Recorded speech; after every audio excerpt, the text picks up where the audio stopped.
What's up, Tashuki Nation? It's FitzBro, and we are back today with another Lakota guide with how to outboom the Ottomans as Lakota. And what you're going to see in this game is the enemy is going to go for a 4-town center Ottoman villager boom, which is a very standard greedy strategy for an Ottoman player. And I decided to answer this with my own boom through the use of adoption and fertility dance and dropping 2 extra town centers. And I wasn't quite sure when I started this game if this was going to work, if I was going to be able to outboom the enemy.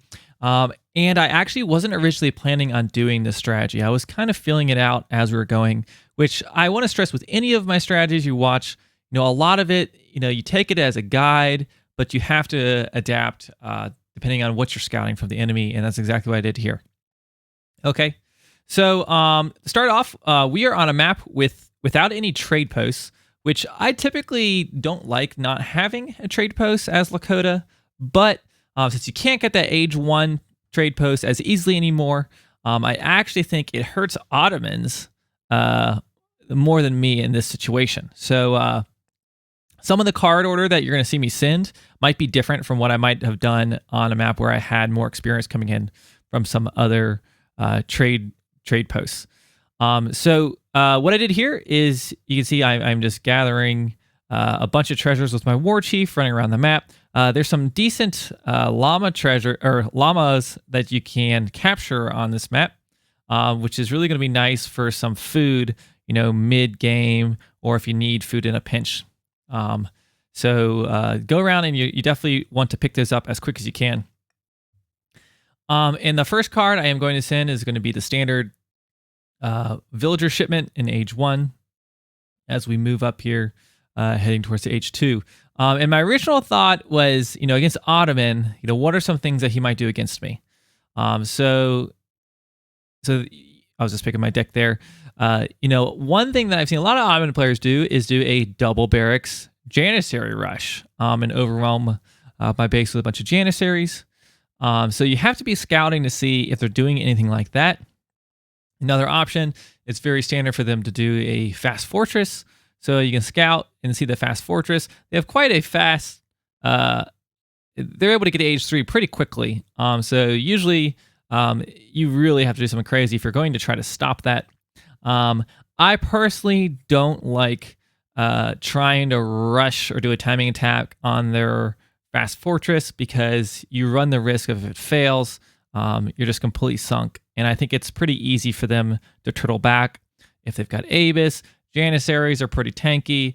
Spahi can pop out on top of you, cannons. So it could be a dicey situation. So I like to try to play this more age 3 if I can. So I think originally I was trying to go for some kind of age 3, maybe some rifle riders plus Wakina, and I was going to try to push his base. I looked at his deck pretty early on, and I kind of knew, I saw some building cards in his deck.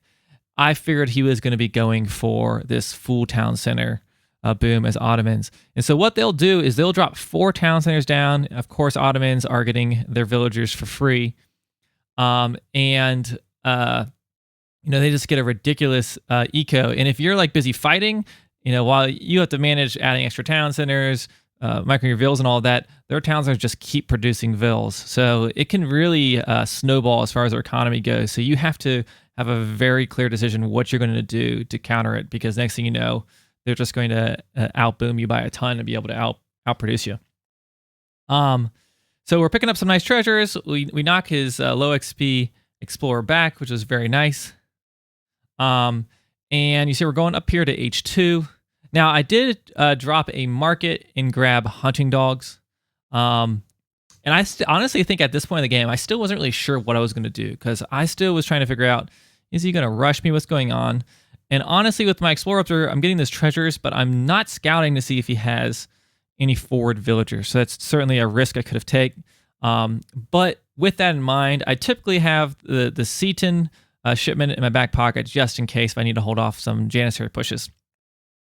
And you see there the first shipment I'm sending my 5 villager shipment. which is going to be nice. So far we've sent 2 villager shipments. And there goes my stable.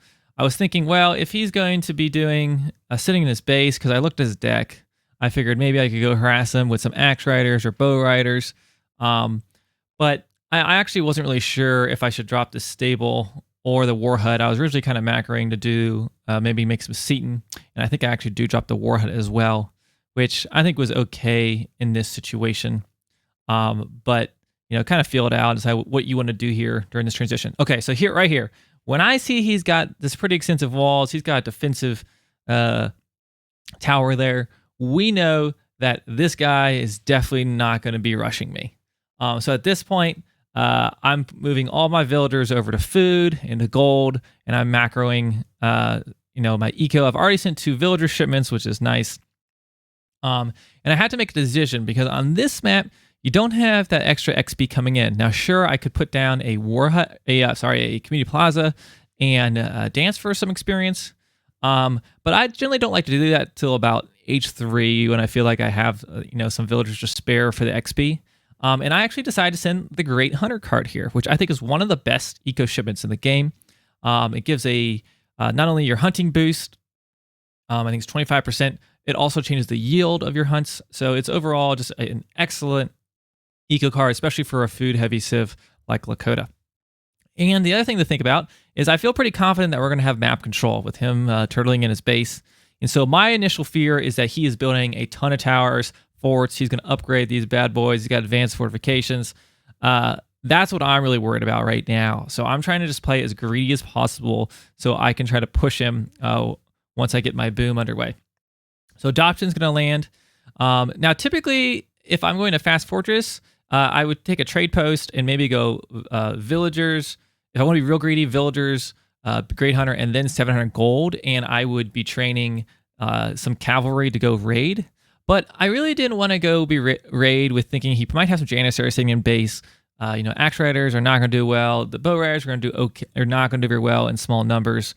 So I decided to actually save that res and just chop or gather for the food and gold myself, which I think it was well worth it to go for that the Great Hunter instead of the 700 gold in this scenario. But definitely, this is a map, probably a more situational decision for this map. Now, I started to train some clubs. I thought I might go siege something, but I think I do cancel these because I decided it was a very bad idea. I'm kind of at this moment panicking because I've seen this Ottoman turtle before and trying to think, well, how am I possibly going to answer this? Because I was really afraid he was going to have just infinite layers of walls that are upgraded and I wasn't going to be able to get in. And when I hit age 3 here, I had thought about, maybe I'll go fast industrial. We'll show up with some really upgraded Wakina. And then, of course, the shadow upgraded to Shunki and Takala soldiers. But I changed my mind because I think about the fact that he's going to easily, even if I kill some units, he's going to outboom me and wipe that out. And then eco-wise, I'm not going to be in a good situation. Because it's clear that this guy is going to have a very strong economy. So at this point, I have dropped the plaza down. Whether it was going to be for siege or for adoption at this moment, I'm not sure. We do pick up this villager trying to build a wall. We see there we go, a second town center, and I just assume he's got a third one over on the left side. It's pretty safe to assume with Ottoman when they're doing this. So we're just going in there, see what might be going on. And I'm hoping maybe this, this response of a few axe riders, force him to make even just a few units, because you just want to disrupt them in any way possible. So axe riders could be a nice tanky unit to do that. You just have to be very careful with your micro. So here you can see I'm shipping 1,000 wood. I actually was originally shipping this because I was planning on, I typically ship 1,000 wood when I do my fast industrial strat. To get my upgrades once I hit H4. I did slow age with the bison for that hunting bonus, so even more hunting upgrades. But then this is the moment I see those cav archers, and I get my axe riders out of there, and I'm like, you know what? I am going to try to just boom behind this, and we'll see what happens. You can see his score is ahead of me right now. Not too unstandard with Lakota versus Ottoman. But we're going to have to figure out how we're going to answer those cav archers. Bow riders do pretty well against them. They're stronger, cav archer type unit. So I throw down a second stable, and I'm starting to macro now. And I was just going to start producing a ton of bow riders.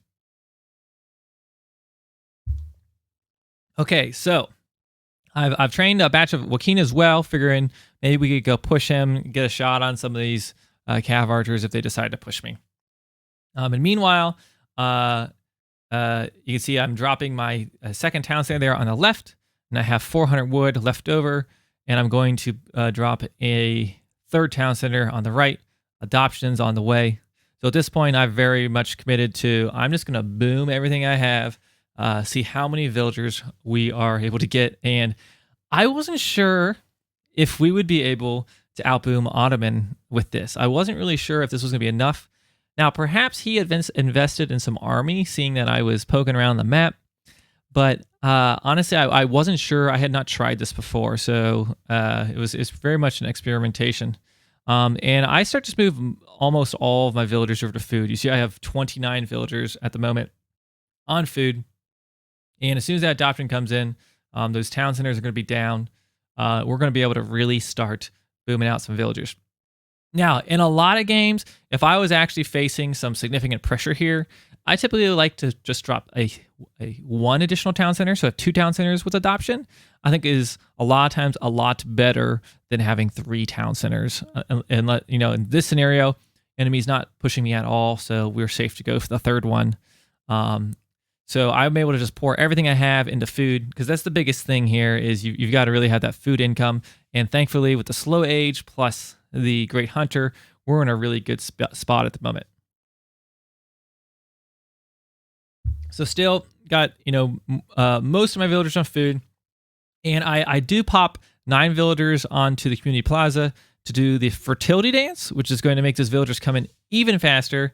And I'm just trying to see what he's doing, honestly, at the moment, poke him. You see he's got 3 town centers, and I assume his 4th one's going down over on the left. And I send cav combat, and then I'm going to send the European advanced arsenal so that we can get that range upgrade for bow riders. And we have those hunts, some nice hunts on this map. And then when we hit H4, of course, we'll be able to ship some bison should we reach that point in the game. So at this point, I'm just kind of just protecting my boom. You can see the score. He's at 15K.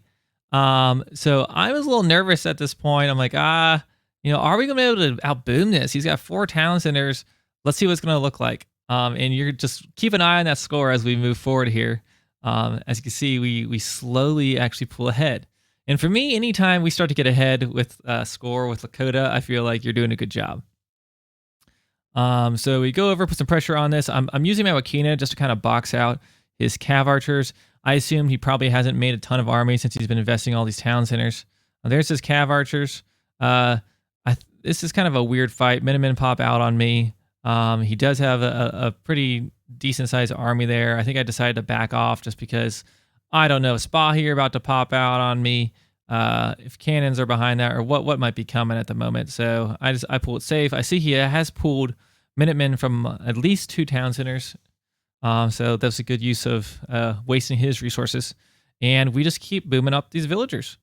And at just about the 15-minute mark here, you will notice we hit 99 villagers, which is a very, very quick a boom as far as getting your eco going.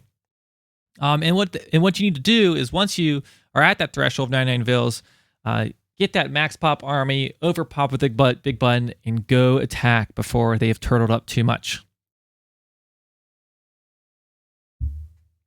And my fear still at this moment is he's going to upgrade these walls. He's going to throw down some towers and maybe a fort.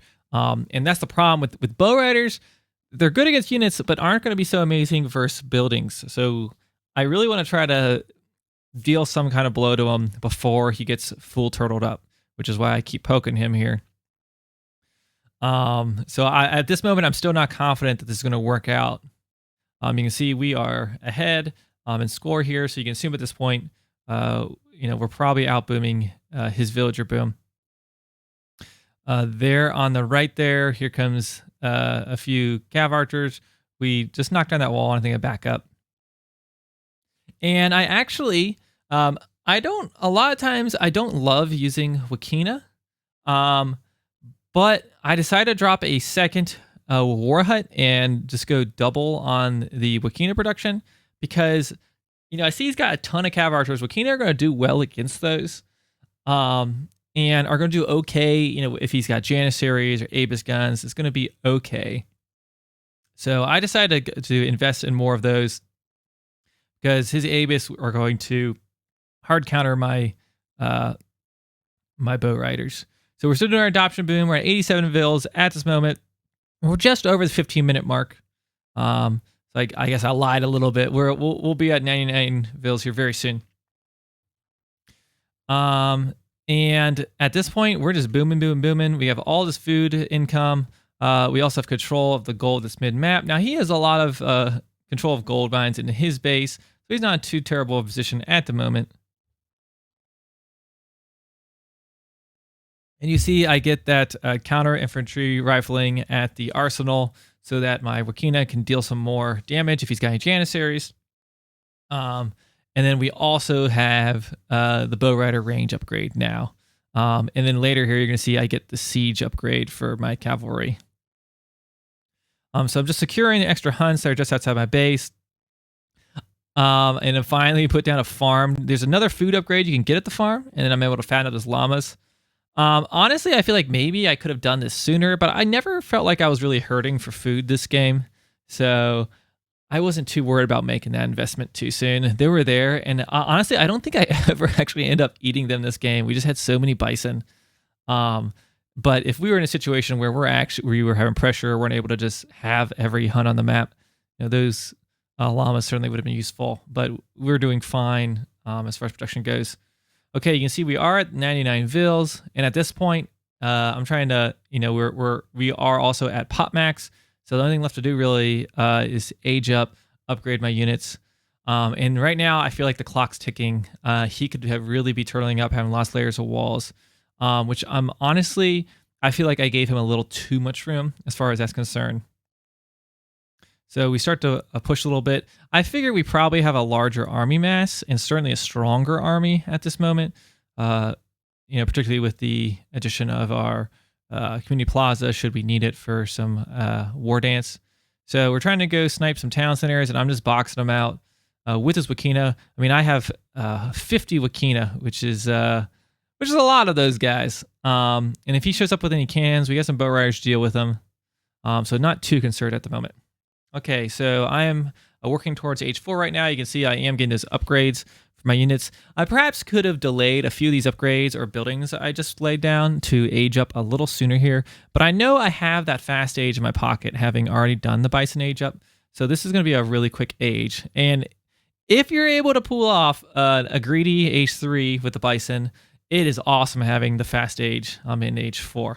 I see he's got some villagers that have ran north, so I decided to go chase these boys down. I probably could have maybe just sent a few at him and just kept pressuring his base, but at this point, I was wondering if maybe there were more villagers to the northeast. I see his army. I figured, you know what? My Wakina are going to counter pretty much all of that. As long as he doesn't have a Spahi. Thank God he didn't have a Spahi here. This could have been a really bad situation for me. But then, since we are aging, I decided to pull back until we get those upgrades. Okay, we hit H4, and I do overpop with some Wakina. I could have maybe queued up some units right before I sent that too. But that's just what I decided at the time. We're getting the Wakina H4 upgrade and our bow rider upgrade. I also upgraded those axe riders because I anticipated maybe switching over to some axe riders for some siege. Or at the very least, if I end up shipping some axe riders, that it would be ready for it. At this point, look at my resources. We're good to go. We can't spend it fast enough. I've got my community plaza on experience, so we can just get some shipments out. And I actually, here very soon, if I didn't already, no, I have not yet, I get the XP upgrade at the tribal marketplace, which makes all of your villagers generate XP as they gather resources, which in late game scenario actually can end up being really, really good. I was a little nervous right here. He's getting up on top of my Wakina. We are able to kite back, thankfully, and he didn't pursue me. I was a little worried in that situation, but we ended up being okay. And here we get, I mean, I've stacked up an extra 1,000 gold, so I do send the Wakina HP upgrade, which costs 1,000 gold. It's going to send us some Wakina and, most importantly, upgrade their XP. I don't need to drop more than one farm because we have hunts everywhere on the map. So the only thing I really need to consider is, like, will we run out of gold? Which sometimes that could sneak up on you in a situation like this. So I think eventually I do throw down a community plaza, or I do throw down an estate, just to make sure we're secure with gold. Here we go. And I'm able to get these estate upgrades, which will upgrade my Wakina, which is very nice. And at this point, I know we have a critical mass. Look, we're overpopped at 227. I'm throwing down Siege Dance, and my goal is just to get down these buildings before he can turtle up too much. Because even with that Siege Dance, if he throws down a fort, has some walls around it, his army, some towers, it can get very difficult. So here, he doesn't. It's not really a very big army to take this on. I've tasked the bow riders on the cannons. The Wakina are just going to wipe out everything else. And from here, this game's looking pretty good. So there you go. I'm getting my upgrade for my Wakina. In come those dog soldiers from the big button. And we were just able to completely overwhelm the Ottomans with just being super greedy in our eco. So that is how to do a 3 town center adoption boom. One more time, the card order that I sent was we sent our 2 villager shipments first, and then we sent Great Hunter. When we hit age 3, we sent 1,000 wood, dropped 2 town centers, and we sent adoption. And then we put 8 villagers on the community plaza with the fertility dance and macroed a few of our other villagers onto food.